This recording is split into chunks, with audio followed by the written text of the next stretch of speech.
ആദ്യം ശ്രീ ഗോപകുമാർ, ഭാരതാംബയുമായി ബന്ധപ്പെട്ട കഴിഞ്ഞ ദിവസങ്ങളിൽ കേരളം കണ്ട വിഷയങ്ങൾ, പിന്നാലെ ഉണ്ടായ പ്രതിഷേധം, ഏറ്റവും ഒടുവിൽ രജിസ്ട്രാറെ സസ്പെൻഡ് ചെയ്ത നടപടി, സർക്കാരും ഉന്നത വിദ്യാഭ്യാസ മന്ത്രിയും ഈ വിഷയത്തിൽ നടത്തിയ പ്രതികരണങ്ങൾ, SFIയുടെ പ്രതിഷേധം, ഗവർണറും രാജ്ഭവനും ഈ വിഷയത്തിൽ വ്യക്തമാക്കിയ കാര്യങ്ങൾ, വീണ്ടും നിയമയുദ്ധത്തിലേക്ക് കാര്യങ്ങൾ നീങ്ങുമോ എന്ന് കേരളം ഉറ്റുനോക്കുമ്പോൾ ഇതുമായി ബന്ധപ്പെട്ട് തന്നെയാണ് ആദ്യ ചോദ്യം. നിലവിലുള്ള സർവകലാശാലയുടെ ചട്ടങ്ങൾ, നിയമങ്ങൾ, അങ്ങനെ രജിസ്ട്രാറെ സസ്പെൻഡ് ചെയ്യുന്നതുമായി ബന്ധപ്പെട്ട് എന്തെങ്കിലും ആശയക്കുഴപ്പങ്ങളുണ്ടോ, സാധ്യതയില്ല എന്നുള്ള നിയമോപദേശങ്ങളുണ്ട് എന്നുള്ള ചർച്ചകൾ ഇതിനിടയിൽ കൃത്യമായി തന്നെയാണ് മുന്നോട്ട് പോയതെന്നുള്ള നിലപാടുകൾ. എന്താണ് താങ്കളുടെ ഒരു നിലപാട്?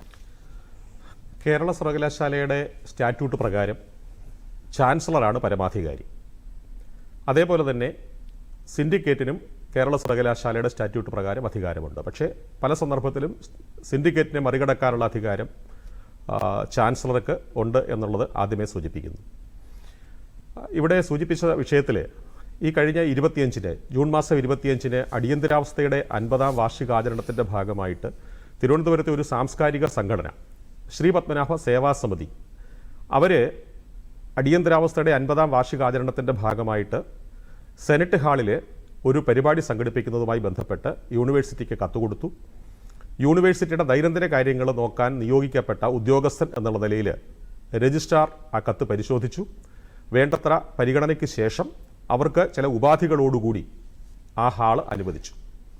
65,000 രൂപ 3 ഹെഡിലായിട്ട്, ഹാളിൻ്റെ വാടക ഏതാണ്ട് 53,000 രൂപ, 2,000 രൂപ ക്ലീനിങ് ചാർജ്, ഡെപ്പോസിറ്റ് തുക 10,000, ഈ തരത്തിൽ നിർദ്ദേശിക്കപ്പെട്ട തുക പ്രതിഫലം അവിടെ അടച്ചതിന് ശേഷം ഈ ഹാള് അവർ ഓക്കുപ്പൈ ചെയ്യുന്നു. എല്ലാവർക്കും അറിവുള്ളതുപോലെ തന്നെ ജൂൺ മാസം 25-ാം തീയതി വൈകിട്ട് 5 മണിക്കാണ് ഈ ഹാള് അവർക്ക് വിട്ടുകൊടുക്കുന്നത്. 5 മണിക്ക് ശേഷമേ ഹാള് കൊടുക്കാവൂ എന്ന് പറയുന്നുണ്ട്. 23-ഓ 24-ഓ കണ്ടീഷൻ രജിസ്ട്രാർ അവർക്ക് വിട്ടുകൊടുക്കുന്നുണ്ട്. അതിൽ രണ്ടാമത്തെ വ്യവസ്ഥയായിട്ട് പറയുന്നുണ്ട്, ഹാള് ഏതെങ്കിലും മതപരമായ ആരാധന, അടിവരയിട്ട് പറയുന്നു, ഏതെങ്കിലും മതപരമായ ആരാധനയ്ക്ക് ഹാൾ ഉപയോഗിക്കാൻ പാടില്ല. അതേപോലെ തന്നെ മതപരമായ പ്രസംഗങ്ങൾക്കും ഈ ഹാള് ഉപയോഗിക്കാൻ പാടില്ല. കണ്ടീഷൻ അവർ അക്സെപ്റ്റ് ചെയ്യുന്നു. ഒപ്പുവെച്ച് കോപ്പി രജിസ്ട്രാർക്ക് കൊടുക്കുന്നു. നിശ്ചയിച്ചതുപോലെ തന്നെ 5 മണിക്ക് ഹാൾ അവർ ഏറ്റെടുക്കുന്നു. ഇതിൻ്റെ സജ്ജീകരണങ്ങളുമായിട്ട് മുന്നോട്ട് പോകുന്നു. 5:30-ന് ആണ് ഈ പ്രോഗ്രാം ആരംഭിക്കാൻ വേണ്ടിയിട്ട് രാജ്ഭവനിൽ നിന്നും അവരുമായിട്ടും ധാരണയിലെത്തിയിട്ടുള്ളത്. നമുക്കൊക്കെ അറിയാം, VVIPകൾ ഗവർണർ പങ്കെടുക്കുന്ന പരിപാടി എന്നുള്ള നിലയിൽ ഓരോ മിനിറ്റിനും പ്രത്യേകം പ്രോഗ്രാം ഷെഡ്യൂൾ ചെയ്തിട്ടുള്ളതാണ്. Minute by minute program schedule ചെയ്തു. അതനുസരിച്ച് 5:30-ന് പ്രോഗ്രാം ആരംഭിക്കുന്നതിന് മുന്നോടിയായിട്ട് അവിടെ സർവകലാശാലയുടെ രജിസ്ട്രാർ വരികയാണ്. രജിസ്ട്രാർ ആ ഹാളിൽ വന്നതിന് ശേഷം അദ്ദേഹം പറയുന്നത് ഈ ഹാളിനുള്ള അനുമതി റദ്ദാക്കും. കാരണമായിട്ട് പറയുന്നത് അവിടെ വേദിയിൽ പ്രദർശിപ്പിച്ചിരിക്കുന്ന ഭാരതമാതാവിൻ്റെ ചിത്രം മതപരമായ ഒരു അടയാളമാണ് എന്നാണ് കാണുന്നത്. കൊടുത്തിരിക്കുന്ന നിർദ്ദേശത്തിൽ മതപരമായ ആരാധനയ്ക്ക് മാത്രം തടസ്സം ഉള്ള സമയത്ത് മതപരമായ ചിഹ്നങ്ങൾക്കോ ഫോട്ടോസിനോ യാതൊരു തരത്തിലും എഴുതി കൊടുത്ത കണ്ടീഷൻ വിലക്കില്ല. എന്നിരിക്കെ തന്നെ മാത്രമല്ല, അത് മതപരമായ അടയാളമാണോ അല്ലയോ എന്നുള്ളത് വേറെ തർക്ക വിഷയം. എങ്കിൽ പോലും ആ ഫോട്ടോ എടുത്തു മാറ്റാതെ ഞാൻ ഹാൾ അനുവദിക്കില്ല എന്നുള്ള നിലയിൽ ആവർത്തിച്ച് പറയുന്നു.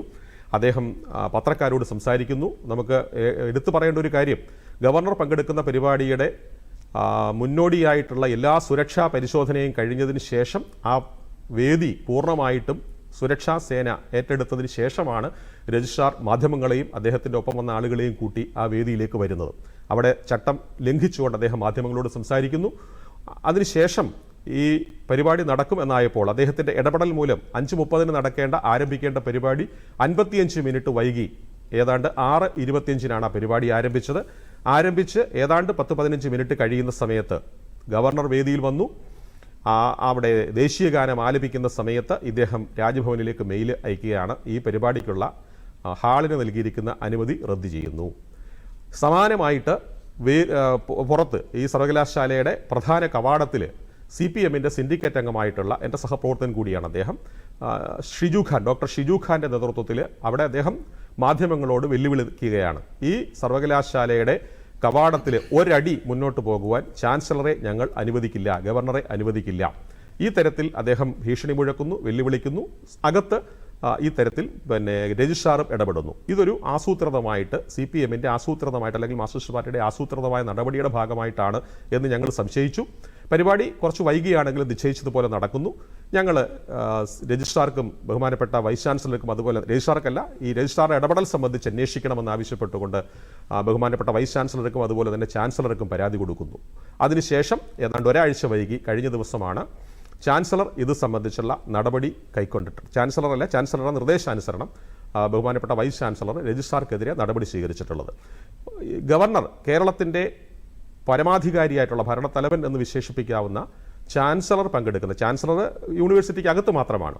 സർവകലാശാലയെ സംബന്ധിച്ചിടത്തോളം ചാൻസലറാണ്. കേരളത്തിൻ്റെ ഗവർണറായിട്ടുള്ള ഒരു വ്യക്തി പങ്കെടുക്കുന്ന അല്ലെങ്കിൽ ഗവർണർ പങ്കെടുക്കുന്ന ബഹുമാന്യനായിട്ടുള്ള ഗവർണർ പങ്കെടുക്കുന്ന ആ ചടങ്ങ് ഒരു തരത്തിലും അലങ്കോലപ്പെടുത്താൻ അല്ലെങ്കിൽ അതിലിടപെടാൻ സർവകലാശാലയുടെ ഉദ്യോഗസ്ഥൻ എന്നുള്ള നിലയിൽ രജിസ്ട്രാർക്ക് അധികാരമില്ല. അങ്ങനെ ഇടപെട്ടത് ചോദ്യം ചെയ്യാൻ അല്ലെങ്കിൽ അതിനെക്കുറിച്ച് അന്വേഷിക്കാൻ ബഹുമാനപ്പെട്ട വൈസ് ചാൻസലർക്ക് അധികാരമുണ്ട്. ആ അധികാരം ഉപയോഗപ്പെടുത്തിക്കൊണ്ടാണ് അദ്ദേഹം ഈ തരത്തിൽ ഒരു ഒഴിവാക്കി നിർത്തൽ അല്ലെങ്കിൽ മാറ്റി നിർത്തൽ നടത്തിയിട്ടുള്ളത്.